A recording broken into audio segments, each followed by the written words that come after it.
محکم کتابہ قد افلح من زکاہا۔ اللہ کی ذات نے انسان کو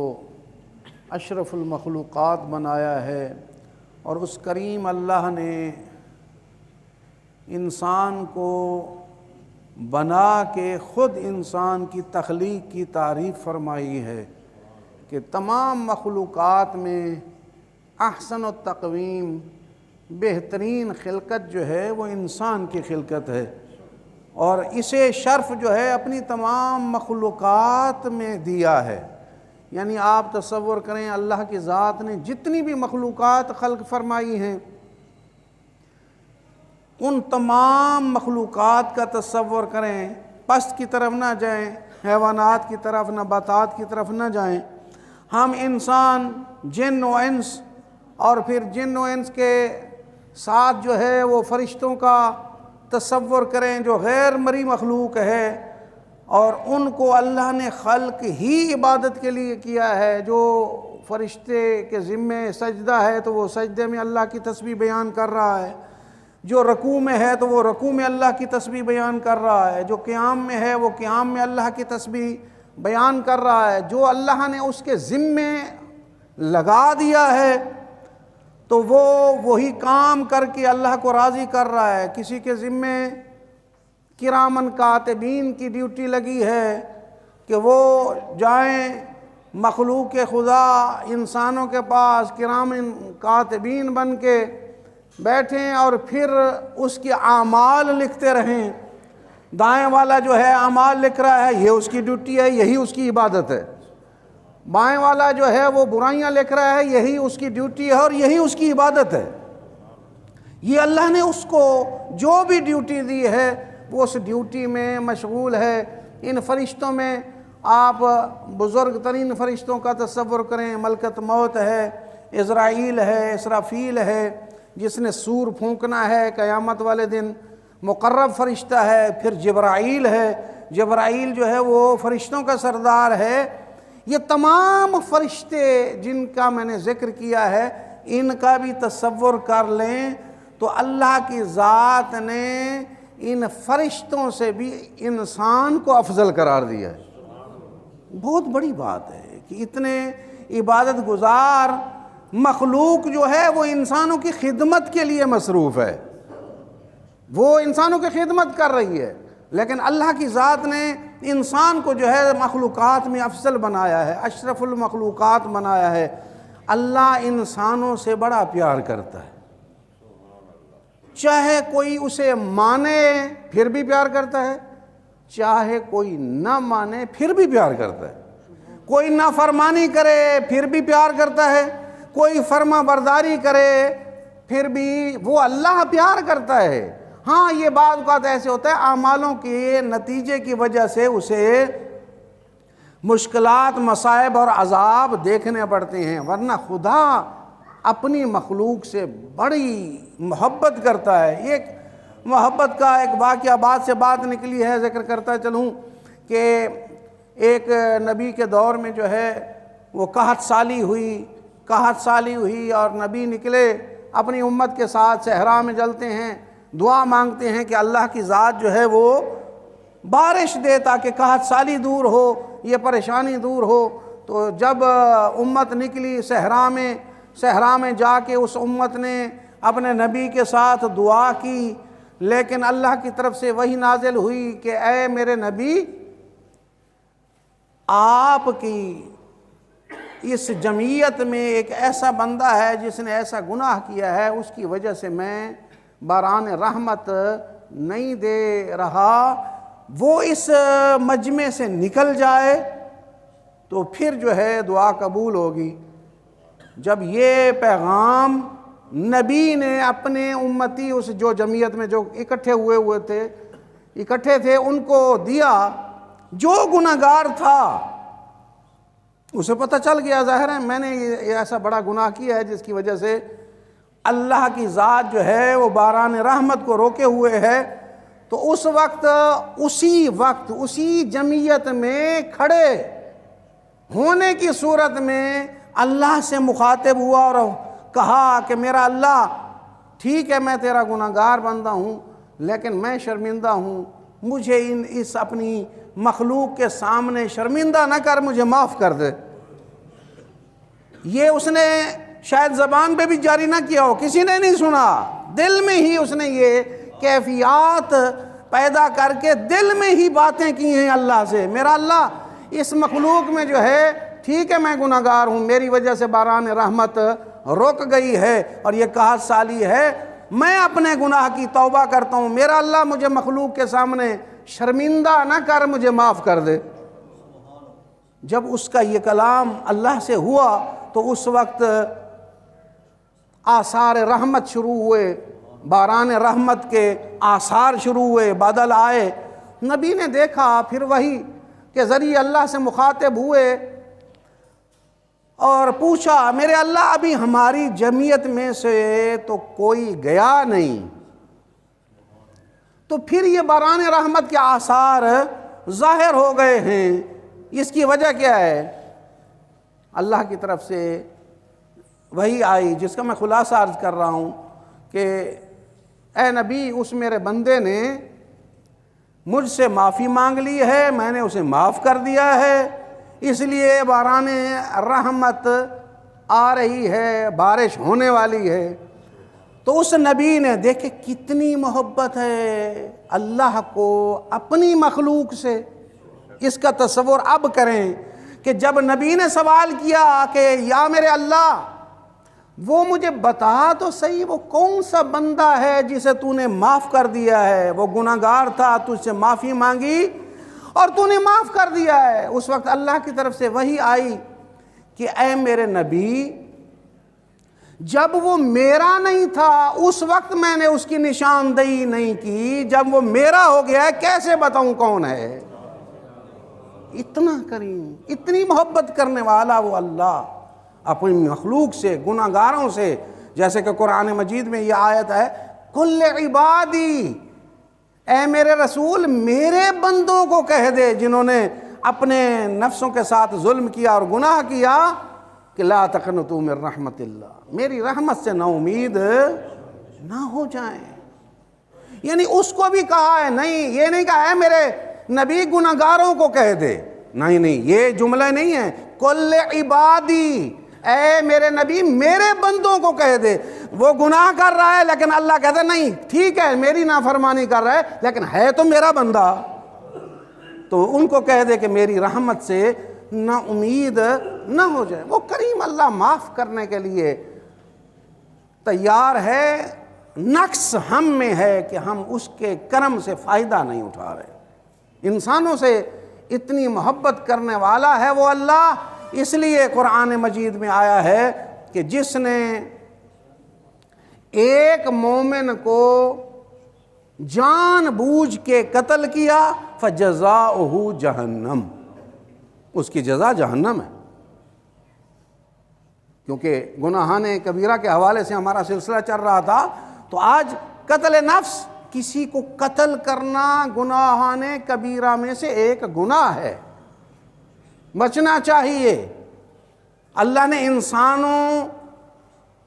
کو جو خلق فرمایا ہے، اللہ کی ذات جو ہے انسانوں سے محبت کرتی ہے، وہ نہیں چاہتی کہ میرے کسی بندے کو ناحق کسی کو قتل کر دیا جائے، اللہ پسند نہیں کرتا، مگر یہ ہے کہ اس کے قصاص ہو، اس نے کسی کو قتل کیا ہو تو حکومت میں جو قصاص ہوتا ہے، یا جو ہے فساد فی الارض ہو، وہ ایسا فسادی ہو جسے یہ کام ہر بندے کا نہیں ہے، یہ ولی فقیہ کا کام یا امام کا کام ہے کہ امام یہ بتا سکتا ہے کہ فساد فی الارض کرنے والا کون ہے، یا ان کے بعد پھر کوئی ولی فقیہ فتویٰ دے سکتا ہے کہ فساد فی الارض کرنے والا، کہ زمین میں فساد برپا کرنے والا کون ہے، وہ قتل ہو سکتا ہے، وہ بھی حاکم کی جو ہے اجازت سے، حاکم شرع کی اجازت سے، ہر حاکم نہیں، حاکم شرع کی اجازت سے جو ہے وہ قتل ہو سکتا ہے۔ اس کے علاوہ اگر کسی مومن کو قتل کر دیا جائے تو اس کی جزا، اس کی سزا جہنم ہے۔ اور دوسری آیت میں ہے کہ یہ ایک مومن کے حوالے سے، دوسری آیت میں کوئی بھی بندہ کسی کو قتل کرے وہ ایسے ہے جیسے اس نے انسانیت کو قتل کیا ہے۔ اور اسی طرح کوئی بندہ کسی انسان کو زندہ کرے، یعنی دوسرے لفظوں میں اس کی زندگی بچائے، تو آیت فرماتی ہے کہ اگر کوئی بندہ کسی بندے کی زندگی، کسی انسان کی زندگی بچائے، وہ ایسے ہے جیسے اس نے انسانیت کی زندگی بچائی ہے، پورے انسانوں کی زندگی بچائی ہے۔ لہذا قتل نفس جو ہے گناہان کبیرہ میں سے ایک گناہ ہے، اس سے بچنا چاہیے۔ ایک بندہ قیامت کا دن ہوگا، ایک بندہ اٹھے گا، اس کو خون لگا ہوگا، وہ سوال کرے گا میرا اللہ، نہ میں نے قتل کیا ہے، نہ میں کسی کے قتل میں شریک ہوں، پھر یہ خون کیا ہے؟ توجہ سے یہ روایت سنیں، یہ روایت ہے کہ نہ میں نے قتل کیا ہے، نہ میں کسی کے قتل میں شریک ہوں، پھر یہ خون کیا ہے؟ اللہ کی طرف سے ارشاد ہوگا کہ فلاں مقام پہ تو نے میرے اس مقتول مومن کے حوالے سے کوئی بات کی تھی، گفتگو کی تھی، اور جو تو نے بات کی تھی وہ بات کرنا اس کے قتل کا سبب بنا تھا، لہذا تو بھی اس قتل میں شریک ہے۔ یہ متوجہ ہونا چاہیے۔ بعض اوقات ہم بندوں کو طیش دلاتے ہیں الفاظ کے ذریعے، جملوں کے ذریعے، ہاں تو اس کے ساتھ ایسے کرتا رہا، اس نے تیرے بارے میں یہ گفتگو کی ہے اور تیرے بارے میں یہ کہہ رہا تھا، طیش میں آ کے اگر اس نے قتل کر دیا تو اس قتل میں آپ طیش دلانے والے ہیں، تو آپ بھی قتل میں شریک ہیں۔ لہذا قیامت والے دن جو ہے اس کا بدلہ آپ کو بھی دینا پڑے گا۔ اس لیے کسی کے حوالے سے کوئی بات کرتے ہوئے احتیاط کریں۔ امام مولا متقیان حضرت علی ابن ابی طالب علیہ السلام کا نہج البلاغہ میں یہ فرمان ہے، خطبے میں آپ نے ارشاد فرمایا ہے، جس کا خلاصہ عرض کر رہا ہوں، کوئی بندہ اگر کسی کے قتل پہ یا کسی کے عمل پہ راضی ہو جائے تو وہ بھی اس عمل کے اجر میں، ثواب میں اس کا شریک ہو جاتا ہے۔ کوئی بھی عمل کسی نے کیا ہے اور وہ بندہ سنتا ہے فلاں نے یہ کیا ہے، تو وہ راضی ہو جاتے ہیں، ہاں بھی اس نے کیا، ٹھیک کیا ہے۔ تو امام فرما رہے ہیں کہ وہ بندہ بھی اس کام کے اجر میں یا عذاب میں شریک ہو جاتا ہے۔ مولا نے مثال دی، مولا نے فرمایا کہ حضرت صالح علیہ السلام کی جو ڈاچی تھی، جو اونٹنی تھی، وہ قتل کرنے والا ایک بندہ تھا، لیکن پوری قوم پہ عذاب کیوں آیا؟ کیونکہ پوری قوم راضی ہو گئی کہ تو نے اچھا کیا ہے، اس لیے اللہ نے پوری قوم پر عذاب نازل کر دیا۔ اس اعتبار سے کسی بندے کے کسی عمل کی تائید کرنے سے پہلے سوچ لیا کریں کہ کہیں اس جرم میں بھی پکڑا نہ جاؤں۔ امام رضا علیہ السلام کا فرمان ہے، امام فرماتے ہیں کہ کوئی بندہ مشرق میں قتل ہوتا ہے اور مغرب والا سن کے اس پر راضی ہو جاتا ہے تو وہ اس کے قتل میں شریک ہے، وہ اس قتل میں شریک ہے۔ لہذا بہت احتیاط سے کسی کے عمل کی تائید کیا کریں اور بہت احتیاط سے کسی کے عمل کی مخالفت کیا کریں، ورنہ بعض اوقات بندہ اس گناہ میں مبتلا ہو جاتا ہے۔ قتل نفس کے ساتھ ساتھ یاد رکھیں، حمل کو ضائع کرنا بھی قتل کے زمرے میں آتا ہے۔ یہ ہمارے معاشرے میں یہ قتل عام ہے جس کی پرواہ نہیں کی جاتی، اس کی طرف متوجہ ہونا چاہیے۔ سقط الجنین، جنین کو سقط کرنا، حمل کو ضائع کرنا بغیر کسی عذر کے، عذر بھی شریعت بتائے گی، یہ حرام ہے اور یہ قتل کے مترادف ہے، اور واضح فقہی مسئلہ ہے۔ اگر کسی نے بغیر کسی عذر کے جو ہے سکت جنین کیا ہے، اگر اس میں فقط نطفہ ٹھہرا ہے، اس کی دیت علیحدہ ہے،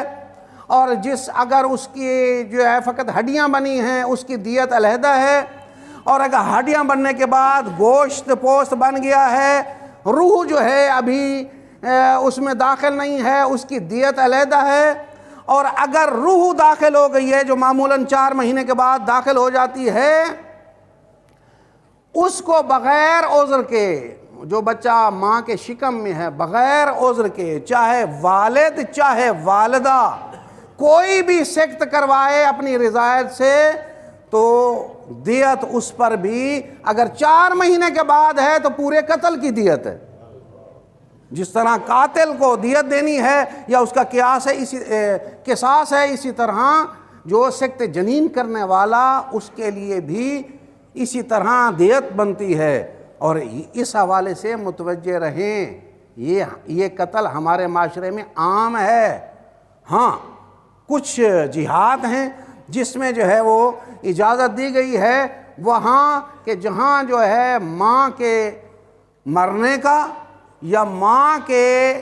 ایسے ضرر اور نقصان کا خطرہ ہو جس میں ماں کی زندگی کو خطرہ ہو، یا ماں کو ایسا نقصان ہوتا ہو جس کی وجہ سے جو ہے وہ قابل تحمل اور برداشت نہ ہو، وہاں فقہا نے جو ہے وہ اجازت دی ہے، لیکن یہ عام طور پر ایسے نہیں ہوتا۔ تو اس اعتبار سے متوجہ ہونا چاہیے۔ کل کلاں کو قیامت والے دن جو ہے وہی بچہ جو ہے وہ سوال کرے گا۔ یہ آپ نے آیت تو اکثر ہم نے سنی ہے، بِأَيِّ ذَنبٍ قُتِلَتْ، کس جرم میں مجھے قتل کیا گیا؟ تو کیا جس بچے کو سکت جنین کیا جا رہا ہے اور وہ انسان کامل بن گیا ہے، اور وہ اگر پیدا ہو جاتا تو پورا بچہ ہوتا اور پھر بڑا ہوتا، جس کے متعلق اللہ کی ذات بہتر جانتی ہے، تو کیا وہ قیامت والے دن جو ہے وہ اللہ کی بارگاہ میں حاضر ہو کے نہیں کہے گا مجھے کیوں قتل کیا گیا؟ تو اس کی طرف متوجہ ہونا چاہیے۔ یہ سکت جنین کے حوالے سے بھی جو معاشرے میں عام ہے،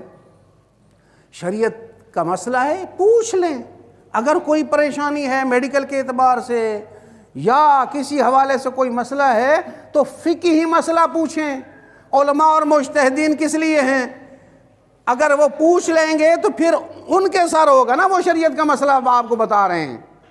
آپ جو ہے وہ بری الذمہ ہو جائیں گے۔ اس لیے سکت جنین کے حوالے سے جو معاشرے میں عام مسئلہ ہے کہ بھئی ابھی جو ہے بچہ ہو گیا ہے تو دیر ہے، کوئی ضرورت نہیں ہے، جو ہے بعد میں جو ہے 5 سال کے بعد جو ہے وہ بچہ پیدا، یہ مختلف قسم کے جو ہے نا اپنے عذر گھڑ کے جو ہے وہ ہم سکت جنین کرا دیتے ہیں۔ یہ جرم ہے اور حرام ہے، اس سے بچنا چاہیے۔ قتل نفس بہت بڑا جرم، کسی کے قتل پر راضی ہو جانا بہت بڑا جرم ہے۔ اسی طرح بعض اوقات ایسے ہوتا ہے کہ ہم باتوں کے ذریعے، گفتگو کے ذریعے کسی قتل میں شریک ہو جاتے ہیں، وہ بھی جرم ہے۔ آپ نے زیارت وارثہ کا یہی جملہ عرض کر کے آپ کی زحمت تمام کروں، زیارت وارثہ کا جملہ جو آپ نے یہ سنا ہے نا کہ اللہ اس قوم پر لعنت کرے جس نے آپ پر ظلم کیا، پھر کیا ہے وَسَمِعَتْ بِهِ وَرَضِعَتْ، جنہوں نے سنا اور راضی ہو گئے، جنہوں نے سنا اور آپ کے قتل کو سنا اور وہ اس قتل پر وہ راضی ہو گئے، وہ بھی جرم میں شریک ہیں۔ اس اعتبار سے قیامت تک جو بھی امام حسین علیہ السلام کے قتل کو سنے گا اور اس پر راضی ہو جائے گا، وہ بھی اس جرم میں شریک ہے۔ اس اعتبار سے ہمیں متوجہ ہونا چاہیے۔ بہت سارے معاملات ہیں جس کی طرف ہم توجہ نہیں کرتے۔ اللہ سے دعا ہے کہ اللہ اہل بیت کے صدقے تمام مومنین کے جان، مال، عزت، ناموس کی حفاظت فرمائے، اور اس گناہ کبیرہ سے ہم سب کو محفوظ فرمائے، اور معاشرے میں جو سکت جنین کا اور بچے کے حمل کے ضائع کرنے کا قتل عام ہے، اللہ مومنین کو اس قتل سے بھی محفوظ فرمائے۔ بسم اللہ الرحمن الرحیم والعصر ان الانسان لفی خسر الا الذین آمنوا وعملوا الصالحات وتواصوا بالحق وتواصوا بالصبر۔